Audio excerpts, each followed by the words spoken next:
Welcome to the last battles of the first round of the Pokémon Scramble. Those battles include Dutch vs. Xadera, Bandit vs. Rencamo, xDropDeadz vs. Trev, and Heller vs. Domo. Starting things off, Dutch vs. Xadera. I talked very big about Dutch's team's chances when I previewed the teams, but I've hyped up Dutch's teams before and they've gone, well, not the best. Xadera's team has two strong physical attackers in Basculegion and Scrafty, but his special attack damage is going to have to come from under-evolved Pokemon like Electabuzz and Roselia. Let's see if Dutch's team can live up to my hype, or if he will crash and burn once again at the hands of Xadera. Basculegion out for Xadera, Regieleki for Dutch, Electric into Water is a good matchup, Aqua Jet, followed by Gigabolt, which will destroy the Basculegion in one. Not sure it was necessary in terms of damage. Oh, a Focus Blast missed. That is the standard for Focus Blast. Donphan gonna take Scrafty down to half, and a Drain Punch will take a little bit of that back, but Dutch is winning this interaction. Drain Punch again will steal a little bit of health, but another Earthquake will be enough to kill the Scrafty. Roselia out now. Giga Drain will finish off the Donphan, didn't need to heal any, but still a good way to take it down. Hypno out, and Electabuzz will match on the opposite side. Dutch gonna swap to Regieleki, but a Signal Beam instead of an electric move will come out from Xadera. Great foresight there. Shaman Sky with an Air Slash. Doesn't flinch. Thunderbolt does quite a bit of damage to the flying type. Dutch swaps to a Seed Flare, which doesn't quite kill but does reduce the special defense, and Shaman Sky down, Dutch's two strongest Pokemon now off the field. Another Signal Beam will hit Hypno as Hypno takes down the Electabuzz. It's 3-3. Cutiefly going to Quiver Dance, boosting 3 stats, but a Psycho Cut will take a ton of damage off of it. Both now in the red, Hypno will get the better of the interaction, killing Cutiefly. Hypno gonna get out of the way as Roselia comes in and Giga Drains Purloin. Purloin going to miss a Thunder Wave. Giga Drain will not kill, brings Purloin to the red, and Thunder Wave lands this time, paralyzing, and Roselia misses its turn thanks to Paralysis. Purloin hits a foul play as Giga Drain kills it, bringing the score back to 2-2 remaining.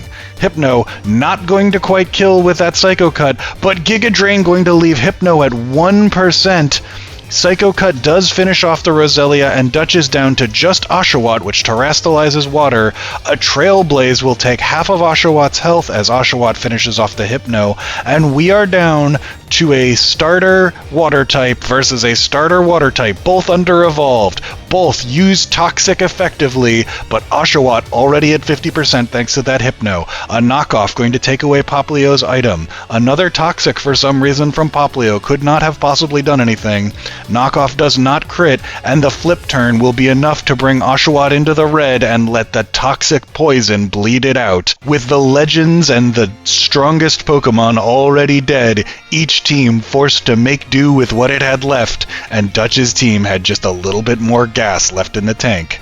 Dutch moves on in a bit of a shaky victory over Xadera, who goes down into the losers bracket. That brings us to Bandit versus Rencamo. Bandit's team, mostly fully evolved, will take on Rencamo's mostly under-evolved team. That's not the full story here, though, as the Sun battle will be interesting to see. Though Weepinbell is on both teams, they have different abilities, and one benefits from the Sun while the other doesn't. The Sun will also benefit Rencamo's Crocolore, which could be a problem for the Grass and Steel types that Bandit's team is fielding. Shedinja here, the wild card. 1 HP, but immune to 13 different types of direct damage. Could be the savior, or it could be thrown in the garbage, depending on the way the bot plays it. I mean the way Rencamo plays it. Let's see who gets the better in Bandit versus Rencamo. Rencamo going to start out with Crocolore, Bandit with Leafeon. That's not a good matchup, so Bandit wisely swaps to Claydol, which can tank a Flamethrower much better. Claydol going to immediately Continental Crush. the Crocolore, but Crocolore's so bulky with that Eviolite it doesn't take a whole heck of a lot. Jellicent going to come in and very easily resist the Flamethrower, but Jellicent will miss a Toxic as Crocolore throws down a super effective Seed Bomb. It won't get to do that anymore as it's disabled from Cursed Body, and it throws back some Flamethrowers at the Jellicent. Comfey comes out as Jellicent recovers. Both of these Pokemon are good at returning their health, so this may be something we want to speed up just a little. Nope, we're going to get a swap out to Leafeon, which will block the Leech Seed from Comfey. A Body Slam will take a third off Comfey, and Comfey will... with a critical hit brings Leafeon down under half. Iron Tail going to be super effective into Comfey. Comfey's defense is going to be dropped from that as it uses a Draining Kiss. Leafeon going to kill the Comfey as Weepinbell comes out. Knock Off is going to remove that Starf Berry, which would have triggered from being under half, but Lunge will kill the Leafeon with a critical hit. Jellicent comes out and I don't know if it so much misses a Toxic as it's not possible to put Toxic on a Poison Pokemon, and it gets its Covert Cloak knocked off. Another knockoff is going to remove the Chopal Berry from the Obstagoon, and a knockoff from Bandit's side is going to take Weepinbell to the red.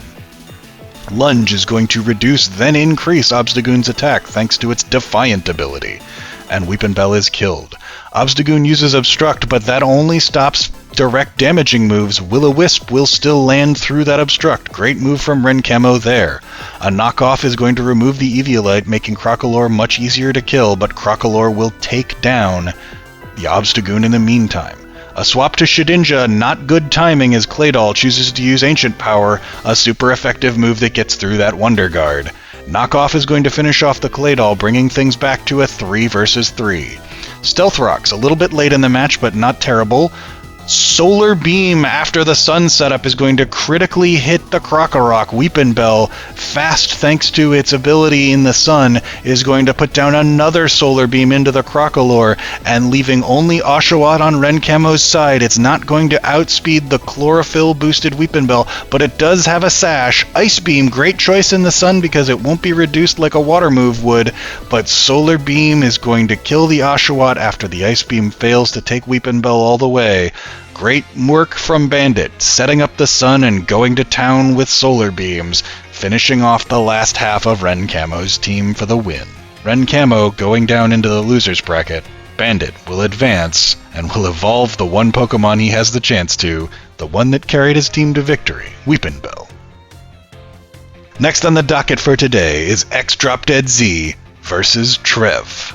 xDropDeadz is our first community member to participate in one of these battles. When I announced on my channel that this tournament would be happening, all subscribers got the message and xDropDeadz was able to participate in the tournament thanks to being subscribed. You should do the same and subscribe to my channel so that you can participate in future tournaments, or just get notifications when my videos go live. xDropDeadz's team has the legendary and bulky Cresselia, solid attackers in Swellow, Muck, and Electros, and some useful supportive moves on Torracat and Quaxley. Trev's team has a Ludicolo. So let's see which of the teams can take victory as xDropDeadz takes on Trev. Trev starts off with Litten into Swellow. Good choice, gonna reduce the attacker. But a critical hit will ignore that attack drop, and Swellow then burns itself to activate Guts, which will also make Facade even stronger. Shelter's gonna put out some spikes as Ludicolo is brought in to take the Supercell Slam. Ludicolo, a little faster than Electros, will hit a Seed Bomb, and the red card will force Mime Jr. into the path of danger as another Supercell Slam hits. Ludicolo brought back out to get another Seed Bomb. Honestly, the red card helping Trev more than hurting him here. Seed Bomb doesn't quite kill, and Shelter and Muck now see the field. Icicle Spear going to do 5, then 6, then 6, then 6, then 6% of damage to Muck, leaving it still over half health. Another layer of spikes is put out as Shelter is killed by a Gunk Shot and Muck heals up from leftovers. Petalil comes out. It has a Sash too, so it will stay alive but be poisoned. A Leech Seed will actually give it a chance to survive as it heals a little bit more than poison damage will take. Gunk Shot gonna finish off Petalil, leaving Trev already on turn 10 down to his Milcery. Gunk Shot is going to kill the Milcery from full, And this result was never really in question. I'd love to give some kind of better analysis here, but the real answer just is Trev's team is very, very weak. I'm sorry, it was very likely to happen to somebody when you get random Pokemon, and it just happened to be you. Still, congratulations in order to xDropDeadz, who will move on. Trev moving down to the losers bracket. Good luck down there, buddy. Last up today will be Heller taking on Domo. This matchup is maybe too close to call, as both teams have a legendary Pokemon. Both teams have a few fully evolved, strong attackers. Both teams have a few under-evolved things that are going to have weaknesses that simply will not be able to be shored up entirely by items, but still have options to contribute. Nothing on either one of these teams is going to be completely worthless. Though Joltik is going to lack for damage, it will have great utility. Though Marowak, Cubchoo, and Yungoos are going to be incredibly fragile, they do still bring solid physical damage to the party. Domo's team likes to play around with weather effects, and Heller's team doesn't really care much about that weather. It's just going to go for direct damage and maybe a little bit of regeneration on Ho-Oh. So let's see, in this final battle of the first round, who can be the last to advance to the winner's bracket, and who will be relegated to the losers. Heller takes on Domo.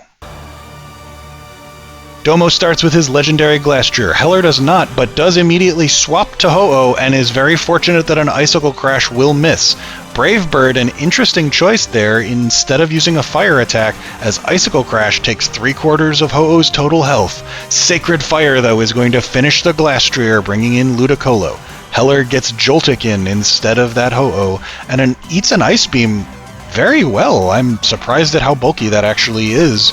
Emboar going to take a Thunder Wave and now be paralyzed. Ho-Oh will not survive a Head Smash. That is super effective. Going to deal Emboar a little recoil damage, but that's its whole plan.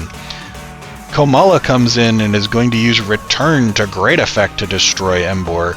Ludicolo comes in and misses another Focus Blast that has a 0% hit rate thus far in the tournament, as Return takes Ludicolo down. Horsey is going to set up some evasion, which will immediately pay dividends as Komala misses. Muddy Water going to hit Komala and reduce its accuracy, so Horsey doing exactly what it plans to in being hard to hit and dealing chip damage. Another Return misses from Komala as Horsey sets up the Rain, but once an attack lands from Komala, that Horsey is down, and nothing else on the team cares about the Rain. Yungoos is going to Psychic Fangs the Tatsugiri as it comes in, and Heller gonna swap around a little bit more to Cubone. Crunch won't take half of Cubone, so it will survive another move, this time Psychic Fangs, and Cubone uses an Earthquake, boosted by its item the Thick Club. Cubchoo and Mismagius are now in, as Cubchoo terastallizes to grass, brings down the snow, and Mismagius sets up a nasty plot, boosting its special attack. Blizzard will definitely land in the snow, but Mismagius has a never-ending nightmare. And that will kill the Cubchoo. Heller only losing one Pokemon makes this look like a pretty dominating performance. I do think that this match was significantly changed by that Icicle Crash miss on the Ho-Oh early. If that first Icicle Crash lands, this entire complexion of the match could be different, but Domo also has that Horsey on his team that relies on mischance with Double Team and Muddy Water, so live by the miss, die by the miss. Domo's team does have significant potential, but it is going to have to fight from the losers bracket if it wants to see a run deep into this tournament. Heller will advance and evolve, facing off against xDropDeadz in the next round of the winners bracket. So here are your winners, the final winners from the first round of action: Dutch, Bandit, xDropDeadz, and Heller.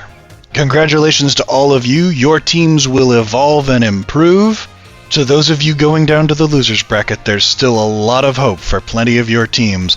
There were some solid competitions today, and some good reasons to be hopeful for the future. You all still have a solid chance. Except maybe Trev. I just don't see it, man. I love you, Trev, but your team is just junk. With round 1 done, the next video will be the losers bracket. Losers round 1 will be 8 matches, and we'll start with Ryan versus Faded Oasis, Molly-Ta versus Vercingetorix, Arya Chiba versus Low-Key, and Lily versus Murder Bear. You win those matches, you evolve, you move on. You lose those matches, you are eliminated. See you next time for the first eliminations from the Pokémon Scramble.